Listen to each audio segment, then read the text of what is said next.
Hello everybody, welcome back. Today as well we have got you another video. In this video I'll show you how you can play music on multiple Alexa.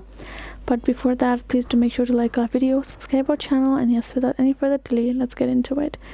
For that, all you have to do is first of all access your particular Amazon Alexa app on your mobile phone. Right over here in this home section, you're gonna find this kind of interface. Afterwards, tap on this option of more in the bottom right and tap on the settings icon here in this section. Now here in this section you will be able to find this option of device settings on top. Go ahead, tap on this device settings. Now you can see Alexa on this phone is registered this device. If you want to add more, tap on plus. Now tap on this option of combined speakers.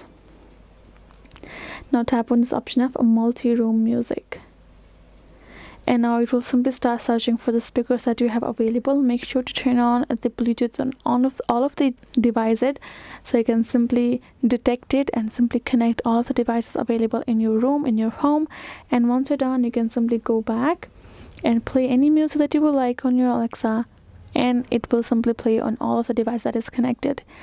That is how you can do it. Hope this video was helpful to you all. Thank you so much for watching, and yes, I'll see you guys in our next video.